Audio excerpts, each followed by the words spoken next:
Bienvenue sur le podcast de l'Église La Bonne Nouvelle de Dijon.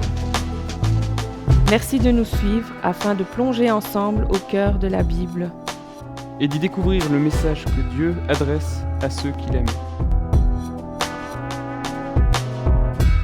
Nous serions heureux de vous rencontrer un dimanche au 8B rue Jules Viol à Dijon. Bonne écoute. Alors je vais prier encore simplement pour l'annonce de la parole de Dieu de ce matin. Seigneur, je suis bien peu qualifié pour proclamer ta parole ce matin, parce que je suis pécheur, parce que j'ai du mal à enseigner, à mettre en pratique ta parole. Mais je te demande quand même, Seigneur, s'il te plaît, d'inspirer ces mots et puis d'ouvrir les cœurs de mes frères et sœurs, simplement dans un seul but, que ton Église grandisse, que ton Église grandisse dans son amour pour toi et dans sa marche avec toi. Amen. Êtes-vous satisfait ? Vous n'osez pas répondre. Êtes-vous satisfait de votre achat ? Êtes-vous satisfait de votre visite ? Êtes-vous satisfait de la prestation que vous avez eue la semaine dernière ? Êtes-vous satisfait de votre séjour ? Êtes-vous satisfait de votre application ? Êtes-vous satisfait de votre programme, de votre commande, de la propreté des lieux ? Ça existe aussi, cette demande. Êtes-vous satisfait de votre livraison ? Si vous êtes comme moi, vous êtes assailli de ce genre de message. Non ? Par mail, par SMS, tout ce que vous voulez. Je trouve assez amusant qu'on soit sans arrêt en train de nous demander notre avis. Alors, ça, c'est sympa, on a l'impression que notre avis compte, mais c'est vrai, on est toujours en train de nous demander de mettre des étoiles, d'appuyer sur le bonhomme qui convient. Votre avis compte, votre avis est précieux. Dites-nous si vous êtes content. D'accord ? Et parfois, je me demande, mais pourquoi on nous pose tout le temps cette question ? Alors, j'ai réfléchi, et ma réponse, alors je ne suis pas du tout économiste, il y en a peut-être qui sont bien meilleurs en économie que moi, qui pourront répondre de manière détaillée, allez les voir après. Mais pour moi, si on nous pose cette question, c'est généralement qu'on a soit acheté quelque chose ou profité de quelque chose pour répondre à un besoin réel ou supposé, ou un besoin qu'on nous a créé, peu importe, mais pour répondre à un besoin. Et dit autrement, c'est généralement pour s'assurer que notre vie soit mieux avec ce quelque chose que sans. Autrement dit, en principe, si on nous demande sans arrêt si vous êtes plus satisfait, ça veut dire que notre vie est sans arrêt en train de devenir mieux. Mais est-ce le cas ? Est-ce qu'à chaque fois qu'on achète un truc, ma vie devient mieux ? Je serai plus content quand je posséderai ça. Ah, là, je serai content. Je serai plus satisfait quand j'aurai profité de ceci. Alors, il y a plusieurs choses qui amplifient cette idée. Les pubs, c'est fait pour ça. Vous serez plus content, vous serez plus satisfait avec cet aspirateur-là. Parce que celui que vous utilisez en ce moment, il ne vous rend pas heureux. On a aussi l'impression souvent que les autres sont plus heureux que nous. C'est un biais cognitif, on appelle ça. Et on a aussi tendance, particulièrement dans notre beau pays, à voir toujours ce qui manque et ce qui ne va pas. Et tout ça amplifie le fait que on a l'impression qu'on veut toujours être plus satisfait en achetant, en consommant, en possédant. Mais est-ce vrai ? Le texte de ce matin va venir remuer un peu tout ça. Particulièrement, je crois, nos modes de vie à l'occidental, gorgés de consommation, à la lumière d'une vie en Christ dans le Seigneur. Et comme d'habitude avec la parole de Dieu, c'est possible que ça remue un peu. Je termine en fait aujourd'hui une série de prédications sur la lettre aux Philippiens. Et donc aujourd'hui, nous allons lire la toute fin de la lettre. Je n'ai pas le temps de lire tout le début, mais il faut imaginer que c'est vraiment la toute fin de la lettre. C'est Paul qui parle aux Philippiens, « Je me suis grandement réjoui dans le Seigneur de voir enfin refleurir votre intérêt pour moi. Cet intérêt, vous l'aviez bien, mais l'occasion vous manquait. Je ne dis pas cela en raison d'un manque. Moi, en effet, j'ai appris à me contenter de l'état où je me trouve. Je sais vivre humblement comme je sais vivre dans l'abondance. En tout et partout, j'ai appris à être rassasié et à avoir faim, à être dans l'abondance et à être dans le manque. Je peux tout en celui qui me rend puissant. Cependant, vous avez bien fait de prendre part à ma détresse. Vous le savez vous-même, Philippiens, au commencement de la bonne nouvelle, quand j'ai quitté la Macédoine, aucune église ne m'a témoigné sa solidarité en se mettant en compte avec moi. Vous avez été les seuls à le faire. Car à Thessalonique déjà, plus d'une fois, vous m'avez envoyé ce dont j'avais besoin. Ce n'est pas que je recherche les dons. Ce que je recherche, c'est que foisonne le fruit porté à votre compte. J'ai tout ce qu'il me faut. Et je suis dans l'abondance. Je suis comblé, ayant reçu par Épaphrodite ce qui vient de vous comme un parfum de bonne odeur, un sacrifice que Dieu accepte et qui est agréé de lui. Mon Dieu comblera tous vos besoins selon sa richesse dans la gloire en Jésus-Christ. À notre Dieu et Père, la gloire à tout jamais. Amen. Saluez tous les saints en Jésus-Christ. Les frères qui sont avec moi vous saluent. Tous les saints vous saluent, principalement ceux de la maison de César. Que la grâce du Seigneur Jésus-Christ soit avec votre esprit. Fin de la lettre aux Philippiens, écrite donc par Paul. On va étudier ce passage assez long, je reconnais, en essayant de répondre à la question « Comment être satisfait ? Comment être vraiment satisfait ?» La première chose que nous verrons, c'est en donnant plutôt qu'en possédant. Et ça peut surprendre un petit peu. Deuxième chose, c'est en déconnectant richesse et satisfaction. Et puis troisième, en cherchant la vraie richesse. Premièrement, donner plutôt que posséder. Au moment où Paul écrit cette lettre, il est en prison. Probablement à Rome, on n'en est pas sûr, mais probablement à Rome. Et il vient d'avoir la visite d'un homme qui a un nom peu commun aujourd'hui, un homme qui s'appelle Épaphrodite. Cet homme, il lui apporte de l'aide, donc des dons matériels très concrets, de la part d'une église donc située à Philippe, que j'ai mis sur la carte. Et cette lettre a en fait deux buts. Un but qu'on pourrait dire concret, lié au contexte. Le premier, c'est de remercier tout simplement les Philippiens pour leurs dons, et au passage de leur donner quelques nouvelles. Et tout le ton de la lettre est très chaleureux, en même temps de leur manifester l'amour qu'il a pour eux. Premier but, comme on pourrait envoyer n'importe quelle lettre en recevant un don. Mais le deuxième but, comme toujours avec Paul, il ne va pas s'arrêter là, il va en profiter pour édifier l'église de Philippe en encourageant, en exhortant, en rendant gloire à Dieu. Pourquoi je dis ça ? Parce qu'on est chanceux, nous là ce matin.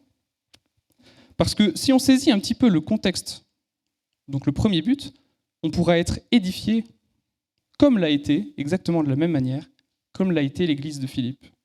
Et donc, on est encouragé, je crois, à mettre les chaussons des chrétiens de Philippe pour recevoir ce que Paul voulait leur dire de plus profond. En fait, Paul, il ne s'arrête pas juste à dire merci pour les quelques éléments qu'Épaphrodite vient de lui apporter. Il en profite pour revenir plus largement sur la générosité des Philippiens. C'est une communauté véritablement chère à son cœur qu'il va encourager comme ça. Cependant, vous avez bien fait de prendre part à ma détresse. Vous le savez vous-même, Philippiens, au commencement de la bonne nouvelle, quand j'ai quitté la Macédoine, alors je le précise tout de suite pour éviter toute confusion, rien à voir avec les légumes, la Macédoine est la région où se trouve la ville de Philippe, pour plus de clarté. Donc quand j'ai quitté la Macédoine, aucune église ne m'a témoigné sa solidarité en se mettant en compte avec moi. Vous avez été les seuls à le faire, car à Thessalonique déjà, plus d'une fois, vous m'avez envoyé ce dont j'avais besoin. Paul commence ce paragraphe par leur dire « Vous avez bien fait ». Qu'est-ce que les Philippiens ont bien fait ? Si on répond à cette question, on peut avoir des éléments de qu'est-ce qui doit nous inspirer aujourd'hui. Comment on pourrait avoir quelqu'un en Christ qui nous dit « Vous avez bien fait ». J'aimerais relever quelques points là-dessus. La première chose qu'on peut relever, c'est que les Philippiens ont donné sans compter, avec une générosité hors catégorie. Et en plus, avec joie. Paul insiste sur leur exemplarité. Aucune église ne m'a témoigné de sa solidarité en se mettant en compte avec moi. Vous avez été les seuls à le faire. Vous êtes exemplaires. On dirait aujourd'hui, vous avez été les seuls à participer activement à ma gestion financière, à mes frais.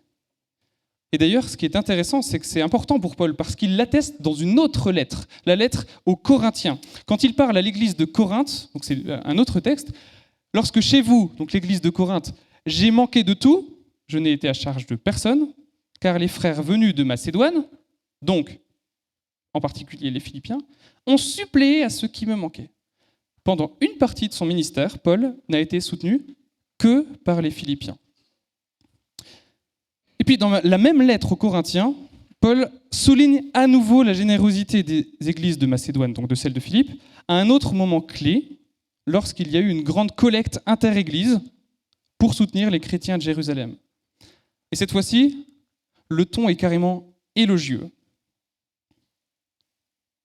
Il s'adresse aux Corinthiens. « Nous vous faisons connaître, frères, la grâce de Dieu qui s'est manifestée dans les églises de Macédoine.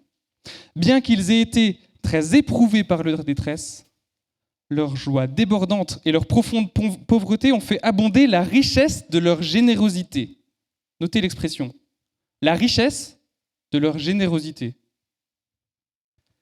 Selon leurs possibilités, je l'atteste, et même au-delà de leurs possibilités, de leur plein gré, ils nous ont demandé avec beaucoup d'insistance la grâce de prendre part à ce ministère de solidarité en faveur des saints. Quand il dit des saints, il parle donc des chrétiens, c'est un synonyme. C'était plus que ce que nous avions espéré. Ils se sont donnés eux-mêmes, d'abord au Seigneur, puis à nous, par la volonté de Dieu. Quand on parle de l'église de Philippe, on a affaire à une église championne de la générosité. Ils ont donné pas du tout parce qu'ils avaient de quoi donner. Pas du tout parce qu'ils étaient larges dans leurs finances. Ils ont donné même dans la détresse, même dans une pauvreté profonde, parce qu'ils jugeaient cela bon. Je crois que cela nous questionne un peu, peut-être vous ressentez le même inconfort que moi, sur les calculs que nous faisons parfois. Mais j'aimerais quand même rassurer tout de suite les trésoriers et comptables de nos assemblées. Je ne crois pas que cela invalide pour autant une sage gestion de notre argent, que ce soit d'ailleurs dans nos foyers ou dans nos églises. Ouf. Mais cela nous rappelle quand même une chose, c'est que l'économie du royaume de Dieu n'est pas l'économie du monde. Elle est avant tout une économie du don, fondée sur la foi en Jésus-Christ, avant tout. Et donc, nous ne pouvons pas calquer la manière de fonctionner du monde, et particulièrement la gestion des finances, sur la gestion de nos foyers chrétiens ou de nos églises. Et puis quand même, gardons-nous des excuses que nous trouvons souvent vite pour ne pas donner. Cet exemple des Philippiens nous invite à donner beaucoup, et même plus que ça. Et notons aussi que les Philippiens considèrent que donner est véritablement un privilège et une joie. Je trouve que dans nos mentalités, dans nos sociétés, on insiste souvent pour que les gens donnent. Là, les Philippiens ont insisté pour donner. Vous voyez la différence? Ça fait réfléchir. Le deuxième aspect que j'aimerais relever sur pourquoi les Philippiens ont bien fait, c'est parce qu'ils ont donné naturellement à la suite de leur conversion. Paul rappelle aux Philippiens qu'ils ont été généreux tôt, dès le commencement de la bonne nouvelle. Alors, en fait, ça ne veut pas dire dès le commencement où l'évangile a été vrai. Ce qui veut dire par là, c'est dès le moment où la bonne nouvelle a été prêchée chez vous, donc par Paul et ses compagnons dans la région de Philippe, dès le début de la communauté de Philippe, on pourrait dire, raconté d'ailleurs dans Acte 16, dès ce moment-là, les Philippiens se sont mis à soutenir concrètement Paul. Quand Paul dit un peu plus loin, à Thessalonique déjà, il faut regarder une carte. Je remets la carte. En fait, Paul, il a fait la route Philippe, Thessalonique, puis après il est parti au sud. Mais ça veut dire quoi? Ça veut dire que Paul dit, dès que j'ai poursuivi mon voyage à travers la Grèce, juste après vous avoir quitté, vous vous êtes investi concrètement avec votre gestion de votre argent pour me soutenir. Et vous avez bien fait. Ça peut paraître un détail, mais cet aspect-là, je crois qu'il est très important. Parce que ce n'est pas juste une coïncidence, il y a un vrai lien de cause à effet entre la conversion et ce qu'ont fait les Philippiens. La conversion, c'est quoi? C'est être saisi par la bonne nouvelle de salut en Jésus-Christ. Jésus est mort et ressuscité pour nous réconcilier avec le Père. Oui. Mais aussi pour nous faire entrer dans une vie nouvelle dès maintenant et une vie qui mène à la résurrection dans la gloire.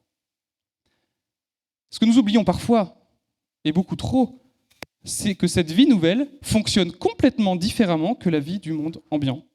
Elle est configurée selon la vie et l'enseignement de Jésus, du Sauveur.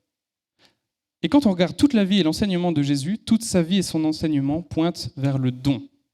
Et même vers le don au sens large, dans l'humilité la plus totale et même le don ultime. Jésus est allé jusqu'à donner sa vie. Il s'est donné lui-même. Ça veut dire que lorsque nous commençons à suivre Jésus, nous entrons dans une vie nouvelle, dans une vie dans la même logique que celle de Jésus, dans une logique du don. Certains théologiens appellent ça l'économie du don. Je trouve que c'est intéressant parce que de dire l'économie du don, ça vient en contraste avec l'économie du profit et de la possession qui gouverne un petit peu notre société. À titre d'exemple, au tout début de l'Église, le mode de vie des apôtres interpellait beaucoup tous leurs contemporains par plein d'aspects, par l'amour qu'ils avaient les uns pour les autres, mais aussi par un aspect, c'est qu'ils mettaient tout en commun.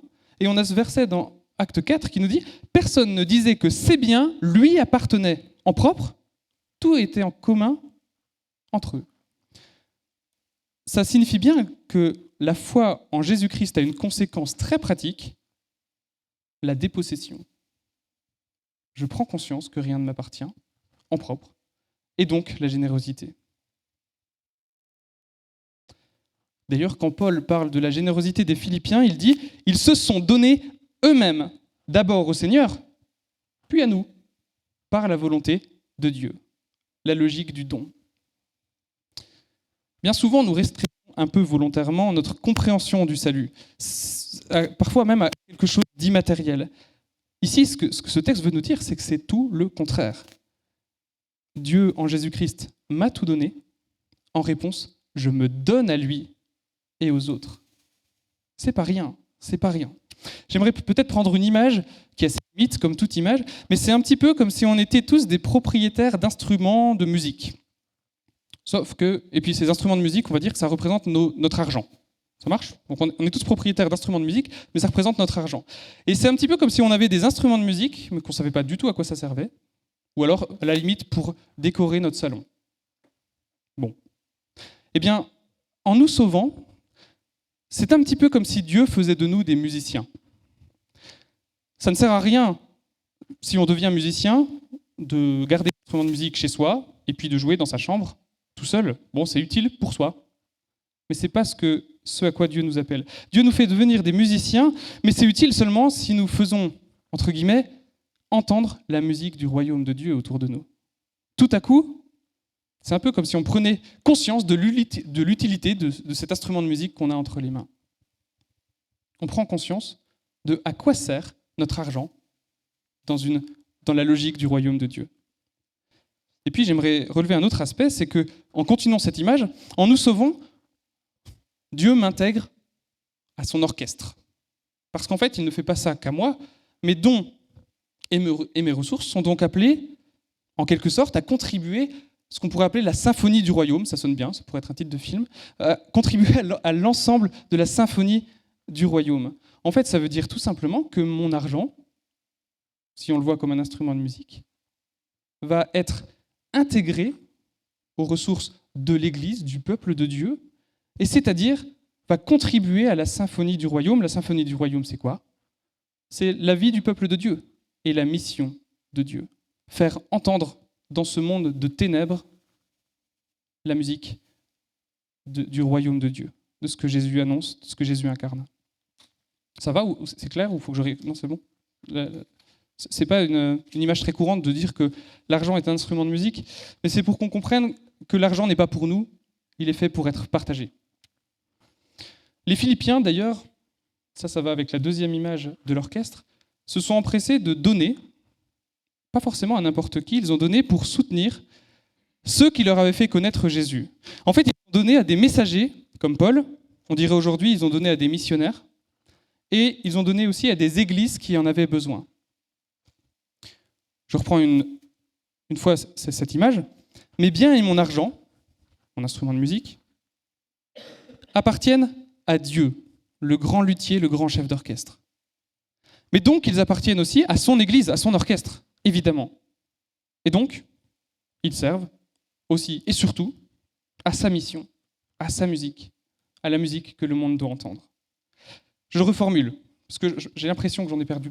Non, je ne sais pas si je suis clair. Vous ne me faites pas de retour, alors je suis obligé de reformuler pour moi au moins, pour être sûr. Excusez-moi. Je reformule. Pour gérer mon argent, je dois suivre la bonne partition. Désolé, je reste à la musique. La partition de mon argent, c'est de s'aligner sur la vie, l'enseignement et la mission de Jésus pour le monde. Allez, je suis très concret. Mon argent est au bon endroit quand il sert à soutenir des missionnaires.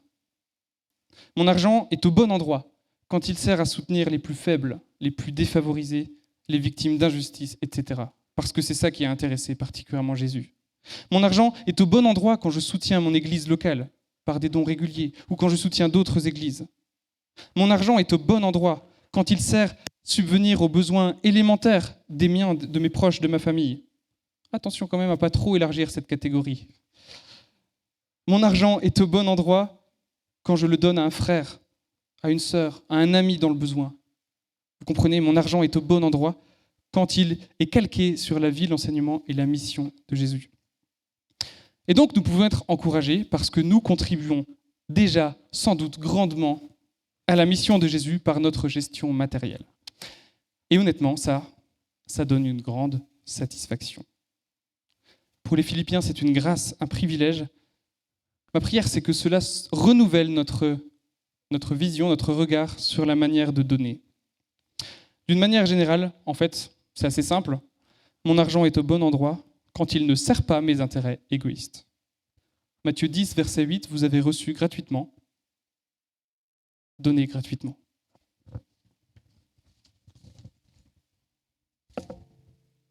La satisfaction, mais aussi la joie, ne vient pas de ce que je possède, mais de ce que je donne. Paul va dire à un certain moment, « En tout, je vous ai montré qu'il faut travailler ainsi pour soutenir les faibles et se rappeler les paroles du Seigneur Jésus, puisqu'il a lui-même dit, « Il y a plus de bonheur à donner qu'à recevoir. » Ça, c'est un proverbe qu'on voit souvent affiché sur les calendriers, mais c'est vrai. Comparez simplement un instant dans votre tête la joie que vous avez en recevant un cadeau, même un beau cadeau, ou la joie que vous avez en donnant quelque chose à quelqu'un dans une situation, par exemple, de vulnérabilité, qui ne peut pas vous rendre. Cette joie est bien réelle, n'est-ce pas ? Ce bonheur est à portée de nos mains et de nos cartes bancaires, mais nous nous comportons souvent comme si nous ne voulions pas profiter de cette satisfaction. Alors progressons ensemble en regardant où nous sommes encore dans la logique de la possession et non celle du don. Et puis, c'est un encouragement à être attentif aux besoins de l'Église, aux besoins de l'autre. Donne à celui qui te demande et ne te détourne pas de celui qui veut t'emprunter quelque chose, nous dit Jésus. Ça va ?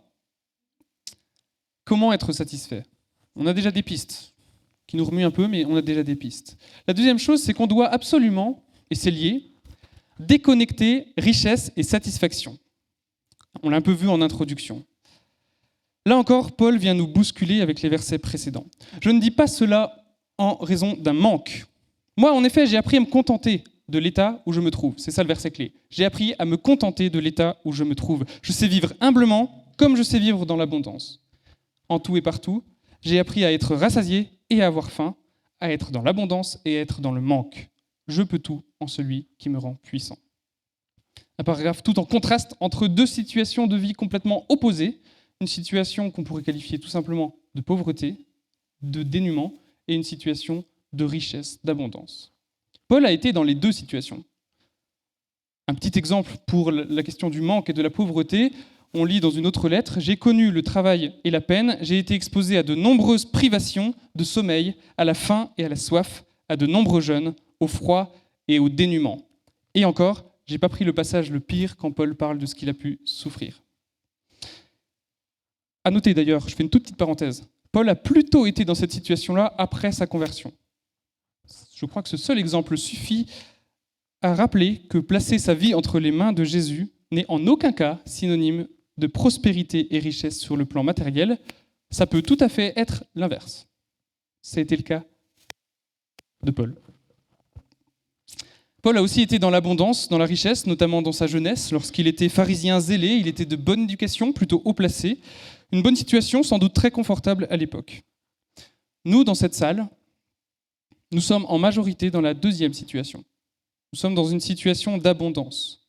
Pour ceux qui aiment les graphiques, j'aimerais simplement, à titre d'exemple, et pour que nous ne regardions pas que à nous, preuve en graphique, donc très rapidement, vous avez les différents continents du monde à gauche. Le troisième, c'est l'Union européenne, donc nous. Et puis, plus la barre est loin vers la droite, plus vous êtes riche. Donc, nous sommes plutôt bien placés dans le monde. Et c'est important d'avoir conscience de ça, aussi quand nous voyons des situations de pauvreté ou d'abondance dans la parole de Dieu. Nous sommes plutôt dans une situation d'abondance. Bon. Alors, quelle est la meilleure situation pour un chrétien ? On a envie de se poser cette question maintenant.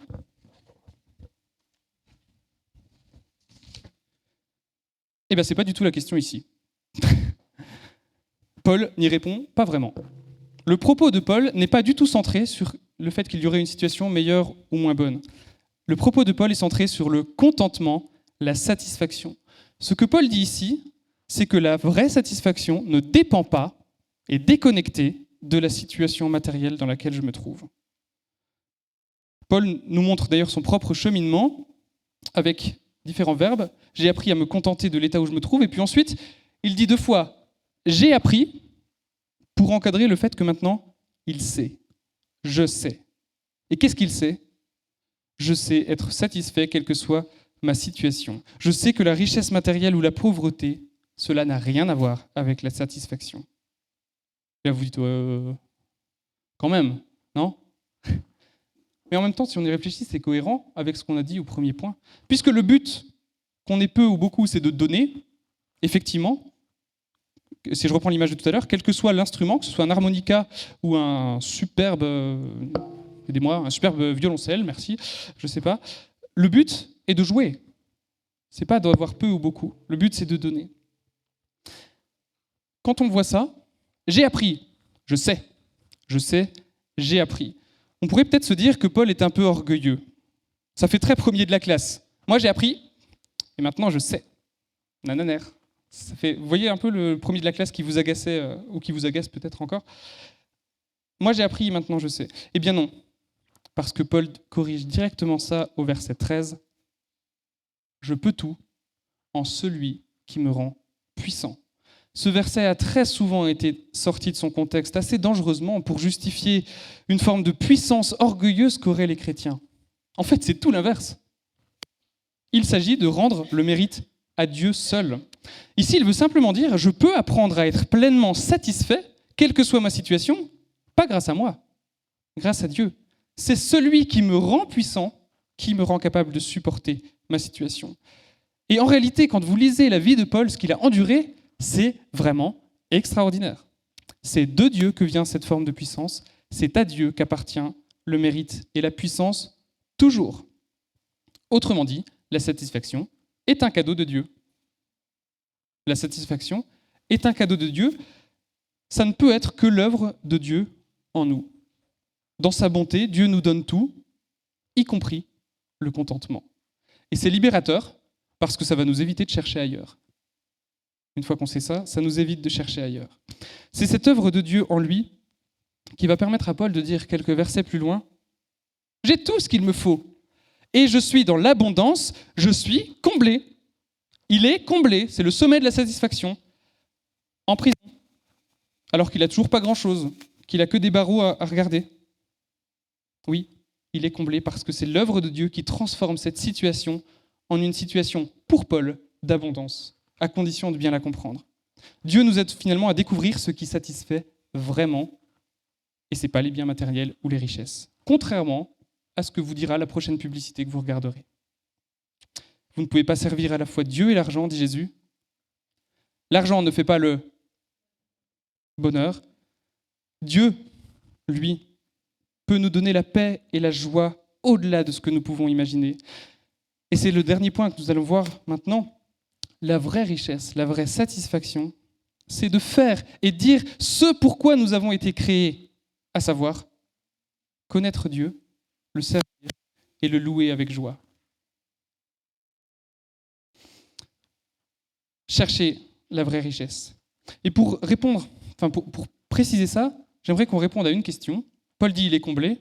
Voyons, qu'est-ce qui comble Paul ? Je commence pas tout à fait par le début de ce paragraphe. Je commence là où je me suis arrêté. Paul dit « J'ai tout ce qu'il me faut et je suis dans l'abondance. Je suis comblé, ayant reçu par Épaphrodite ce qui vient de vous comme un parfum de bonne odeur, un sacrifice que Dieu accepte et qui est agréé de lui. » Le don que Paul reçoit ne lui procure qu'un peu une satisfaction matérielle. Mais Paul reprend ici le vocabulaire des sacrifices de l'Ancien Testament. Et ça, c'est pas rien. Un parfum de bonne odeur, un sacrifice que Dieu accepte. C'est très fort. Il est en train de dire, ce don revient à offrir un sacrifice, un culte à Dieu. Et ce qui est surprenant, c'est que le don est adressé clairement à Paul, mais que Paul dit presque, ce don, il est adressé à Dieu. Pourquoi ? Pourquoi ? Parce que ce don manifeste concrètement l'amour vrai vécu au sein du peuple de Dieu. Parce que ce don manifeste une vie vécue dans la logique du don, non de la possession, cette logique que Jésus a enseignée et montrée. Ce don réalise la volonté de Dieu pour ceux qu'il aime, qu'ils puissent vivre dans cette forme de gratuité, de générosité, de liberté qui est différente de celle du monde. Et puis ce don est au service de la mission d'annoncer la bonne nouvelle. Alors oui, ô combien oui, ce don que Paul reçoit, quand bien même serait-il humble, ce don plaît à Dieu. Et c'est ça qui comble Paul. C'est parce que ce don plaît à Dieu. Paul nous montre que la vraie richesse, c'est l'accomplissement de la volonté de son Dieu manifesté en Jésus. On le voit d'ailleurs juste au verset 17, juste avant. Ce n'est pas que je recherche les dons. Paul refait passer les dons au second plan. Pourtant, il est en train de les remercier pour ça. Ce que je recherche, c'est que foisonne le fruit porté à votre compte. Ce qui procure une immense satisfaction à Paul, c'est que les chrétiens de Philippe portent du fruit, qu'ils incarnent par leur vie toute la nouveauté et le changement d'une vie en Jésus. Une vie caractérisée par l'amour, la joie, la paix, la patience, la bonté, la bienveillance, la fidélité, la douceur et la maîtrise de soi.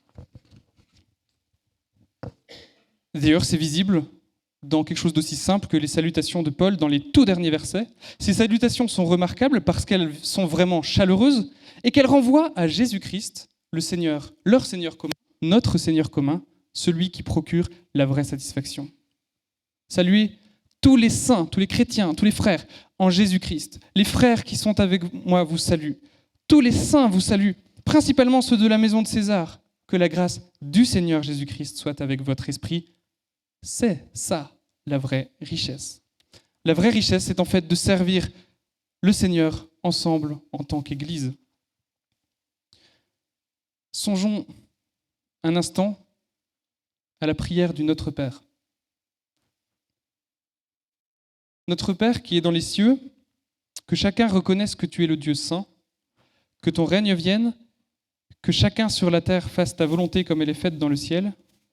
Donne-nous aujourd'hui le pain nécessaire. Il est bien question de nos biens et de notre argent, vous avez vu ? Quand la demande de Jésus, c'est « donne-nous le pain nécessaire ». Autrement dit, juste le nécessaire. D'ailleurs, c'est une ligne médiane entre pauvreté et richesse, ça répond un petit peu à la question de tout à l'heure, qu'est-ce qui vaut le mieux ? Mais c'est une autre question. Mais ce qui est intéressant, c'est que cette demande arrive en 4e position dans la prière du Notre Père. Et il y a 3 demandes avant, 3 demandes plus importantes et 3 demandes qui nous donneront bien plus satisfaction. Nous serons pleinement satisfaits quand nous contribuerons par notre vie à ce que chacun reconnaisse qu'il est le Dieu saint. Nous serons pleinement satisfaits quand nous contribuerons par notre vie à ce que son règne vienne, à ce que son royaume s'établisse, se voie de ce monde qui le rejette. Nous serons pleinement satisfaits quand nous contribuerons à ce que sa volonté, non la nôtre, sa volonté soit faite. Voulons-nous vraiment être satisfaits ? Imitons Jésus par toute notre vie. Rendons notre Père céleste fier. Il prendra soin de nous. Il nous comblera au-delà de ce que nous pouvons imaginer. Mon Dieu comblera tous vos besoins, selon sa richesse dans la gloire en Jésus-Christ. Tous vos besoins, pas matériels uniquement. Pas selon notre vision de la richesse, selon sa richesse. Ça change tout. Et c'est bien mieux que ça. Sachant qu'il connaît nos besoins parfaitement. Nous sommes sans doute plusieurs à l'avoir vécu plus d'une fois.